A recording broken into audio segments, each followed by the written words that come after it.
Regresamos a nuestra segunda cápsula con el señor Arturo Ugalde García y bueno, nos está platicando precisamente lo que se originó antes de llegar al 2 de octubre de 1968, donde hubo bastantes estudiantes muertos. Ya nos estuvo diciendo cuál fue el origen, cómo empezó todo, pues toda esta historia muy triste de estudiantes muertos.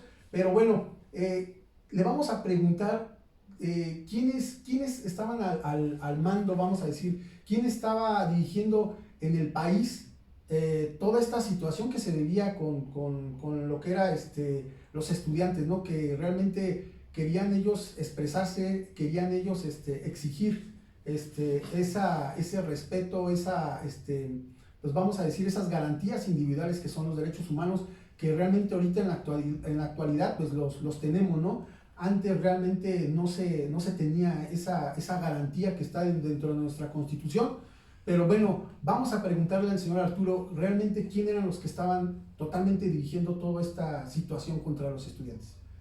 Bueno, sí, muy buena pregunta, Ulises. En esa época, ¿verdad? Y constitucionalmente, ¿verdad? Hay dos personas que tienen el mando del ejército, que viene siendo el presidente de la República y el secretario de Gobernación. Lógicamente, el presidente de la República en ese tiempo era Gustavo Díaz Ordaz y el secretario de Gobernación, lógicamente, era Luis Echeverría. Yo quiero, bueno, salirme un poquito de esto, y más bien que ellos eran los que estaban manejando todo este problema, ¿verdad?, de represión a todos los estudiantes. Pero se supo después, mucho después, que era Luis Echeverría el que estaba directamente dirigiendo todo esto, junto con el general García Barragán, que eran los que tenían el control. Uno era el general, lógicamente el secretario de la Defensa, y el otro, pues era el secretario, ¿verdad?, de gobierno, que era Luis Echeverría. Dentro de esto, los dos eran los que manejaban todo este caso. La orden la recibió Barragán, el general Barragán, de lógicamente meterse a la Universidad Nacional Autónoma de México y violar la autonomía universitaria. De él fue la orden que dio el secretario de Gobernación al general Barragán, ¿verdad? A estas dos personas se les atribuye todo esto, todo lo que hicieron dentro de la universidad. Golpearon a los estudiantes, los tomaron preso, ¿verdad? Lógicamente violaron sus garantías individuales, ¿verdad? Y realmente, pues esto lo vimos como estudiantes ya después que nos explicaban todo esto, ¿verdad? Que era un régimen represor, un régimen, ¿verdad?, autoritario, represor, que realmente era un gobierno que tenía controlado todos los aspectos de la política de México. Y tú sabes que el secretario de gobierno es el que dirige toda la política de México. Inclusive, ¿verdad?, este secretario de Gobernación manejaba todo para tener todo controlado, inclusive el narcotráfico. El narcotráfico en esa época, dentro de las aulas universitarias nos explicaban de que era un negocio de gobierno, ¿verdad?, en esa época. Y todo eso ellos lo tenían controlado por medio del secretario de Gobernación. Una cosa que sucedió, esto ya adelantándome tantito, ¿verdad? Ya cuando fue presidente de la República electo Luis Echeverría, le dijeron: señor, ¿usted haría lo de Díaz Ordaz, lo del 68? No, para nada. No debe de haber otro 68. Okay. Pero le tocó lo de Conazo, ¿verdad? Y le preguntaron los medios de comunicación: señor, ¿verdad?, no, que usted no iba a hacer ningún acto represor contra estudiantes. ¿Qué dijo? Luis Echeverría dijo: para que vean quién manda, cabrones. Aquí es un detalle interesante que está tocando el señor Arturo y que más adelante lo vamos a ver. Por esas preguntas que le hicieron ya como presidente Luis Echeverría, Vamos a otro suceso, pero ahorita vamos a terminar el 2 de octubre del 68 y vamos a ver cuál fue la reacción del presidente en 1971, que era Luis Echeverría, pero ahorita nos los contará también el señor Arturo. Otra cosa que le quiero preguntar, eso es algo interesante, yo creo, bueno, lo tomo muy interesante para todos nuestros seguidores que están viendo esta cápsula. La pregunta, si bien es cierto, entró el ejército, golpearon a estudiantes y todo, durante esa que pintaba los camiones, las bardas, con esa consigna, señor Arturo, ¿llegó en algún momento usted a ser, vamos a decir, perseguido por el ejército? O al llegar usted y subirse a un árbol, no sé, meterse a una casa, casi llegar a golpearlo, lo golpearon, o realmente usted no le tocó que lo golpearan, pero sí vio a sus compañeros heridos? Platíquenos ese lapso donde realmente usted estaba dentro de todos los estudiantes. ¿Le llegó a tocar una vivencia, algo de algún compañero muerto, un herido, o a usted también, si le tocó algunos golpes? Que nos pudiera platicar, señor Arturo. Pues afortunadamente tuve mucha suerte que no fui perseguido por nadie, ni por policías, ¿verdad? Ni por el ejército.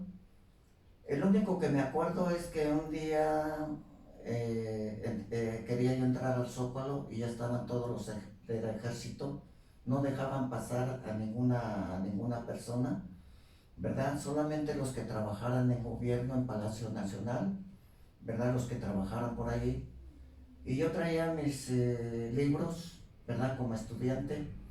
A la hora de tratar de pasar, un soldado del ejército me tiró ¿cómo se podría decir? Un culatazo.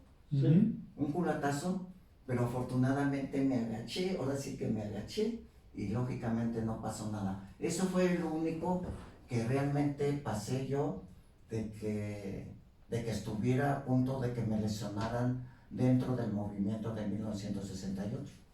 Ok, bueno, y ahora vámonos a lo que es lo que es la conclusión, lo triste, porque realmente en algunos medios de comunicación, en internet, también señalan que hubo 20 muertos. Para otros dicen que hubo más muertos, que 20 no fueron más.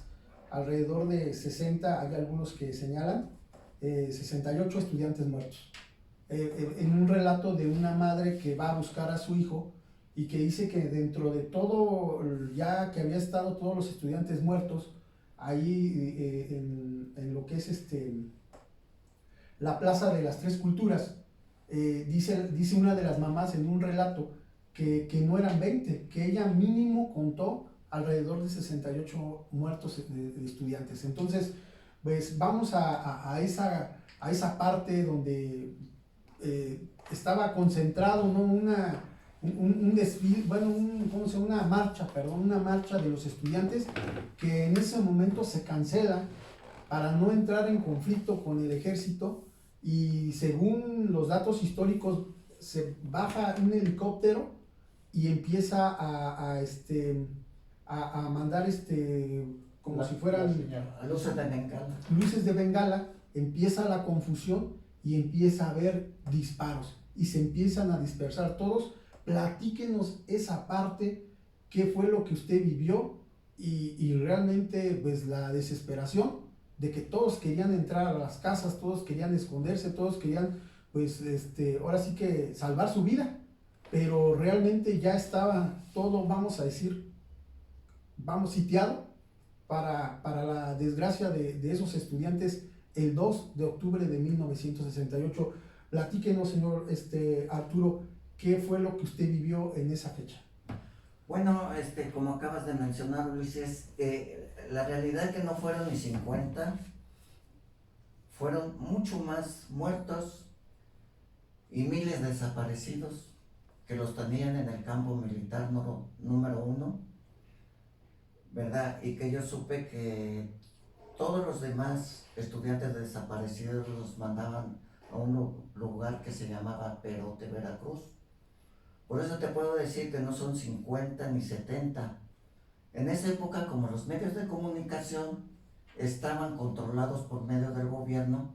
Estaba un locutor, mala onda, para mí siempre me cayó mal desde esta época. Ese comunicador fue Jacobo Zabludowski, que fue el que corrió la voz en ese aspecto de que eran 50 muertos. No, esto fueron miles de muertos y miles de personas desaparecidas. No nomás fueron 50, fueron miles. Yo cuando estaba ahí, cuando llegué a la Plaza de las Tres Culturas, ¿verdad? De un edificio que se llamaba Chihuahua, ¿verdad? Empezaron a disparar y como dices tú, la señal para disparar eran las luces de bengala. Pero, por ejemplo, acá eran los de que había policías especiales que traían un guante blanco. Ellos se identificaban entre sí por medio del guante blanco. Entonces empezaron los disparos, empezamos a correr todos. Yo veía caer niños, yo veía caer mujeres, yo veía caer algunos compañeros que iban conmigo, ¿verdad? Y vámonos a correr todos. Y en la noche, lógicamente, en este noticiero que te estoy mencionando, pues Jacobo Zabludowski empieza a decir que son 50 o 70 muertos. No, esos fueron miles de muertos, ¿verdad? Y que realmente esta masacre, lógicamente, ha servido como un ejemplo de un gobierno represor que, lógicamente, no había democracia en ese tiempo, ¿verdad?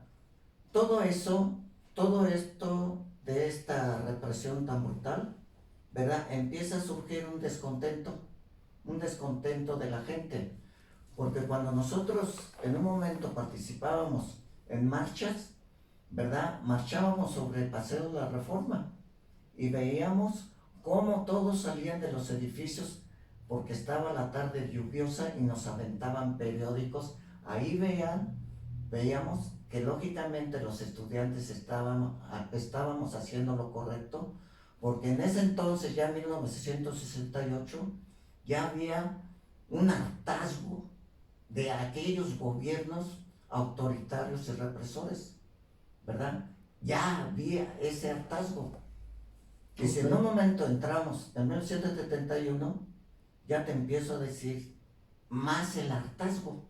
Ok, pero quisiera concluir esto. El señor Arturo, bueno, vamos a otro, se nos acaba la cápsula, vamos a entrar a la tercera cápsula y bueno, seguimos con otra canción de Tirzol Maimai, de la época del 1970, conmemorando a Vándaro, que para allá vamos en esta cápsula.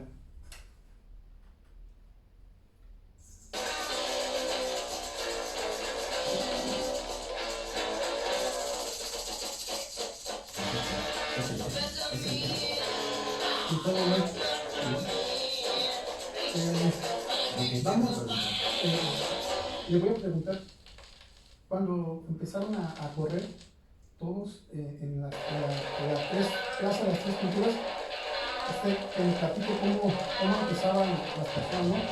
Unos entraban al edificio, otros corrían, llegó a haber sangre, mucha sangre. ¿A dónde usted corrió?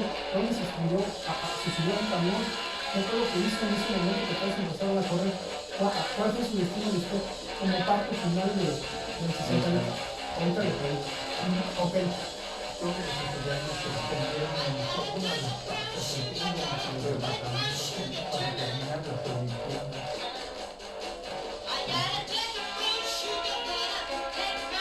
El ejército destruyó